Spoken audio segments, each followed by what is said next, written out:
To use Google Maps in order to find the aspect of a property, all you need is the address of the property and then go to Google Maps. So I have Google Maps open here. Simply just put in your address. You can also input the area code of the property if you know that, because Google Maps can recognize area codes, and press search or enter. And it brings up the property that you are looking at, and it has the little marker here.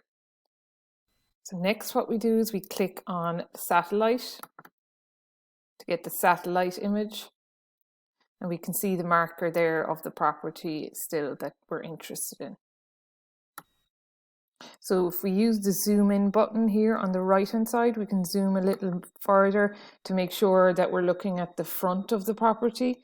So with the particular property that I'm interested in, I know that there is a front garden with a bit of a lawn, because I could see it on the property listing itself. The property that you're interested in, you might be familiar with also. You can see it here too, that there's a little bit of a lawn. So I'm fairly sure that that is the property, the front of the property that I'm interested in at 52 Fossa Avenue in Cabra. Depending on your settings, you might already have the little compass icon up here, but for my computer settings, it's not appearing. So all you need to do if that happens, if the compass icon is not appearing, you click here on the map on the lower part of the screen and click more, and you'll see something here called globe view. And if you tick that box, you'll see that the compass icon appears and you can X out of that again.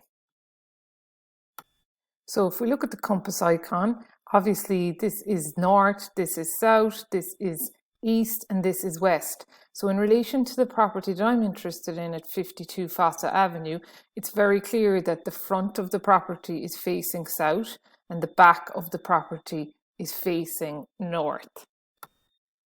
So in terms of why people would want to have a south-facing house or a south-facing garden, the main advantage is the amount of sunlight that the property would enjoy or that the garden would enjoy. So as the sun rises in the east and sets in the west, the south side of any house will see the most hours of sunlight during the day, and especially because Ireland is located in the northern hemisphere. So a south-facing garden or a south-facing house or a south-facing apartment would take advantage of that. Just to give another example while we're here, if we were interested in number 101 in that area there, the front of the property is clearly here because there's a car there, I'm assuming, and then there's the road and you can see the footpath, so that's definitely the front of the property. So going on our compass here, that means that number 101 is facing the east, and that their back garden or their backyard, it looks like they've more of a kind of a backyard, faces west. Okay, so Google Maps is very helpful in terms of finding out the aspect of a property or an apartment before you even attend the viewing, and you can do that using the full address or even the area code. Thank you for watching.